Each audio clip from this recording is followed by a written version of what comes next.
Feel the steady, heavy beat of a chrome pulse as we navigate the complex and dangerous world of modern ambition. This is storytelling with a hard edge, high contrast, and a heart of pure fire. Hit subscribe now and stay tuned for the most intense drama. Your brother is using your car as his personal Uber. My neighbor texted me at 11:47 on a Tuesday night.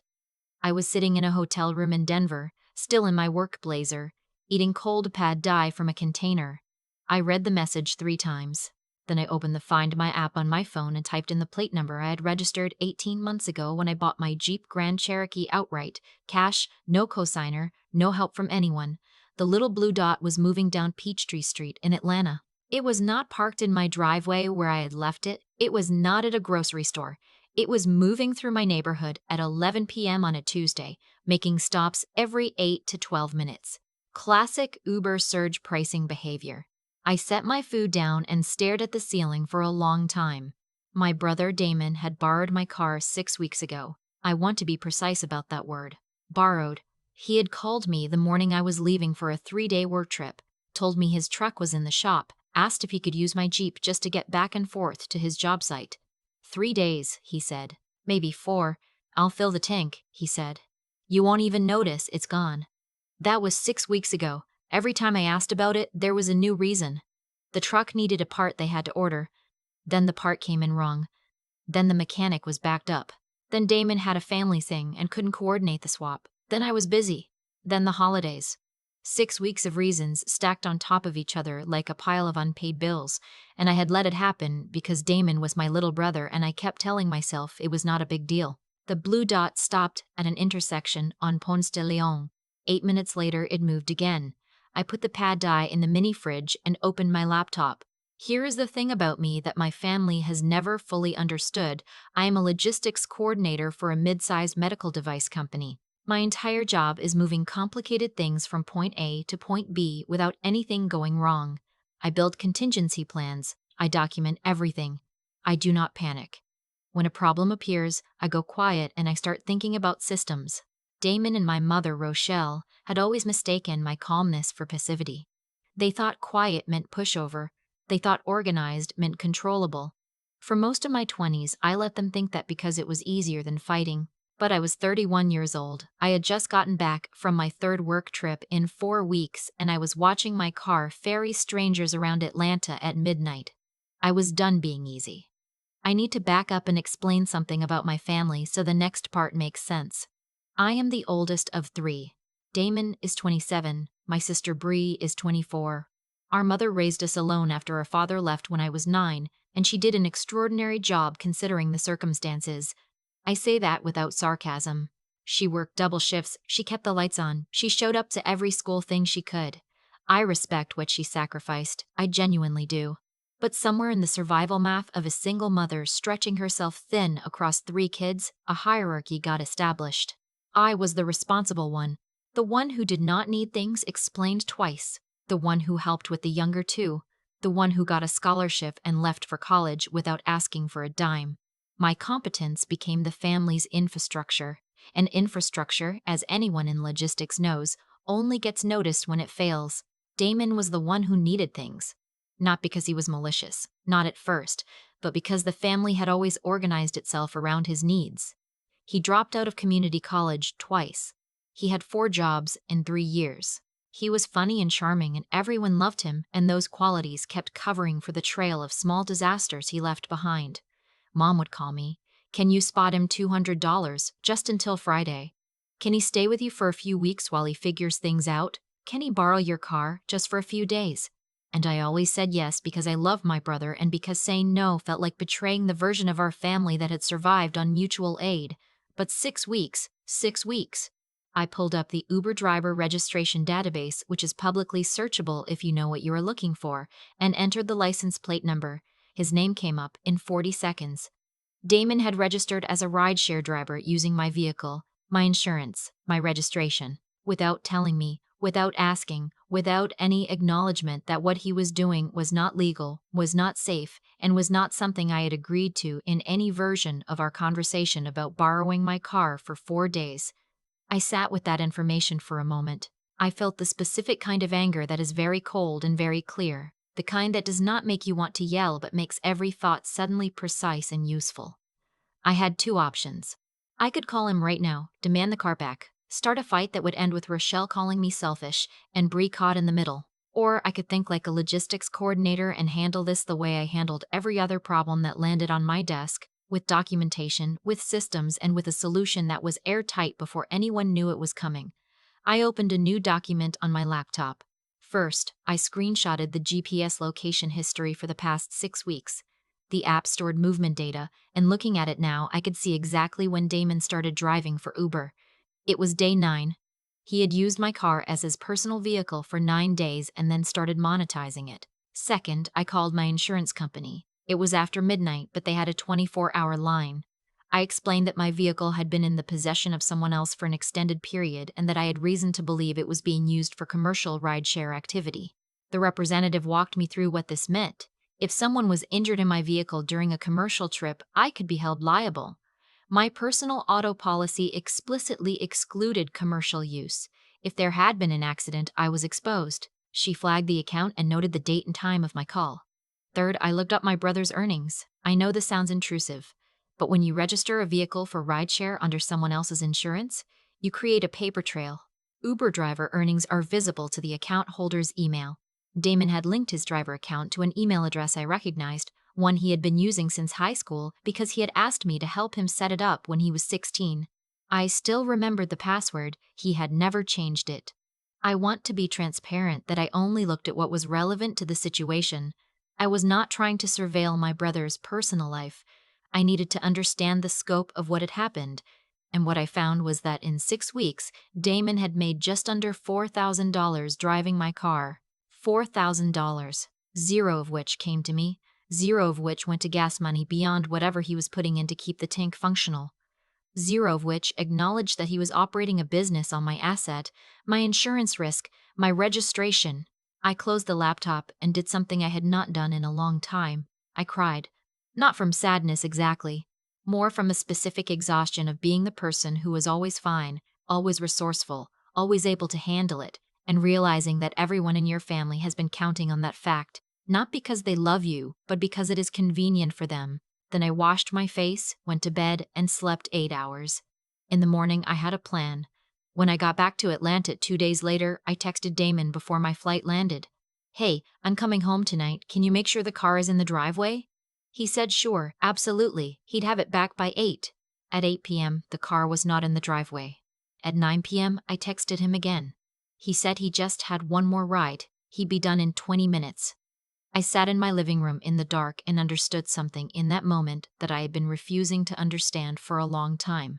This was not a series of miscommunications. This was not my brother being disorganized or forgetful. He had made a calculation. He had looked at me, at my car, at my stability, at my history of being flexible and understanding, and he had decided that the consequences of taking without asking were lower than the inconvenience of stopping. He was not wrong about my history. He was about to be very wrong about the consequences. At 9:47 p.m., the Jeep pulled into my driveway. I heard him come up the front steps. He knocked, which struck me as funny given that he had been driving my car for 6 weeks without asking.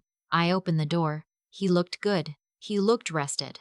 He was wearing a new jacket I had not seen before, and he smelled like the expensive cologne he always put on when he was about to ask me for something or apologize for something. "Hey," he said, grinning. "You look tired. How was Denver?" I stepped aside and let him in. I did not hug him. I did not offer him anything to drink. I sat down at the kitchen table and I waited until he sat across from me. "I need to ask you something," I said. My voice was completely calm. I had rehearsed calm. "I need you to be honest with me." "Of course," he said. His grin flickered, adjusted.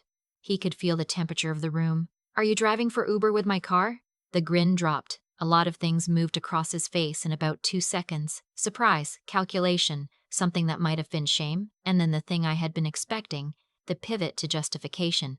"I was going to tell you. It was just temporary. While the truck was getting fixed, I figured I could make some money instead of just sitting around. It's not like I was doing anything bad with it. I was going to split it with you." "Has any of that happened?" I asked. "Have you told me? Has the truck been fixed? Have you given me any money?" He stopped. I have the GPS history, I said. I have the insurance call I made from Denver. I have the Uber registration. I know how much you've made. And I need you to understand that right now, tonight, we have a choice about how this goes. He leaned back, his jaw tightened.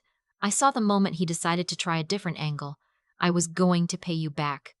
I needed the money, Rox. You know how it's been for me. You know I'm trying.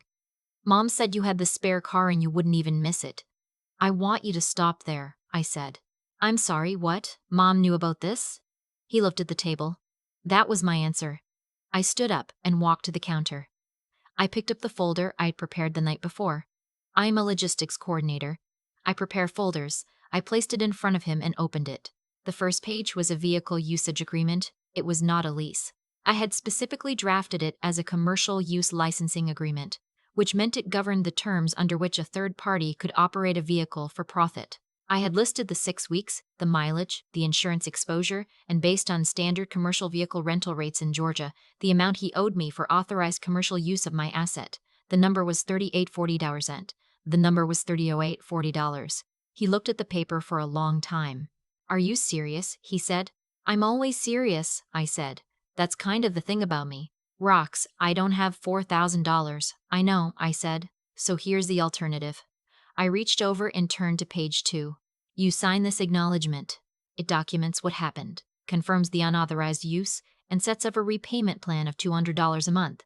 In exchange, I don't report the insurance fraud to Allstate and I don't file a claim for the unauthorized commercial operation of a registered vehicle. He looked up at me. His eyes had gone flat. Is that a threat? It's a choice, I said. Those are different things. He was quiet for a moment. Then Mom is going to lose it. I know. She's going to say you're being vindictive. Maybe, I said. But that's a conversation between you and Mom, not between me and you. Right now, the only thing that matters is this piece of paper. He picked up the pen I had placed on top of the folder. He held it for a moment without signing. I could see him running through his options, trying to find the angle I had missed. What if I just give you the car back and we call it even? You gave me the car back last night, I said. We're still having this conversation. He looked at the paper one more time. He clicked the pen. And then he signed it, the cramped signature he'd had since he was a teenager, the one that looked more like a seismograph reading than a name. I took the folder back and put it on the counter. I want to tell you something, I said, and I need you to actually hear it. He looked at me, wary. I love you. I have always loved you. I have given you money and time and space in my apartment and my car and my patience for years because you're my brother and I wanted to help. But somewhere along the way, it stopped being help and started being just what I do. Just the thing you can count on me for no matter what. And I let that happen. That's on me too. He didn't say anything. I'm done with that version of things, I said. Not done with you. Done with the version where taking from me has no cost. That version is over. He nodded slowly. He looked young. He looked like the 12-year-old I used to help with math homework on Sunday nights, and that almost broke me, but I held the line because holding it was the only thing that would actually help either of us. He left 20 minutes later. He did not take the cologne smell with him. It lingered in the kitchen for a while. I texted my mother that night. Not a confrontation, not a long message. Just, I know you knew about the car. I need you to understand that I'm changing how things work from now on. I love you. We can talk when you're ready. She did not respond that night. She called me 4 days later. She was upset. I could hear it in the careful way she was spacing her words, the way she does when she is trying not to cry or not to yell. I have never been fully sure which. She said I was being too hard on him. She said he was struggling. She said family was supposed to help each other, that she had not raised us to keep score, that this was not who we were. I listened to all of it. Then I said, Mom, you told him to use my car. You told him I wouldn't miss it. That's not Damon taking without asking. That's you handing out something that wasn't yours to give. Silence. I said, I'm not angry at you. But I need you to understand that what you did put me at legal risk. If something had happened, an accident, a claim, it would have come back to me. You didn't think about that because you never have to think about that. Because I'm the one who handles things, and I need that to change. She said, very quietly, I didn't think it would be a big deal.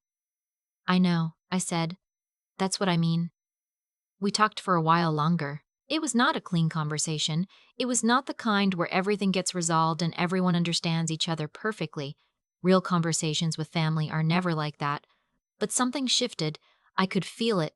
What I had said was true. She had never had to think about the downstream consequences of asking me for things because I had always absorbed them silently. My competence had trained everyone around me to treat my resources as communal property because I never said otherwise. I said otherwise now. 3 weeks later, Damon made his first $200 payment. He dropped it off in cash in an envelope, left it in my mailbox without knocking. I think he was embarrassed. I think embarrassment was the exact right feeling for him to have, not because I wanted him to suffer, but because embarrassment is information. It tells you where your behavior doesn't match the person you want to be. I put the cash in a small savings account I opened that week, the kind that earns almost nothing but sits there as a record. Every month when the deposit comes in, I don't look at it as money. I look at it as proof. Proof that things have changed. Proof that I said what was true and held to it and the world did not end. My relationships are different now. Not cold, not distant, but honest in a way they were not before. Damon calls me sometimes just to talk, not to ask for anything. And I think that's because when there is nothing to negotiate, we are actually pretty good at being siblings. My mother checks in with me differently too. She asks before she assumes. It is a small thing, but it is not a small thing. I think about what it cost me to get here. 6 weeks of my car, $4,000 in unauthorized earnings, the insurance risk I had been carrying without knowing it. I think about the years before that, the money I spotted that never came back, the space I made in my life for people who treated this space as a right rather than a gift. I lost some things. I don't think I lost people. Here is what I know now that I did not fully know before. Helping someone is a choice you make, with a clear head and open eyes.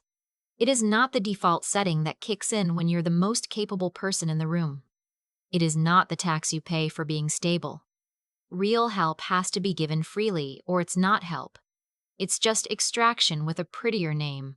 The most important sentence I ever said to my brother was not the ultimatum. It was not the paper or the numbers or the evidence.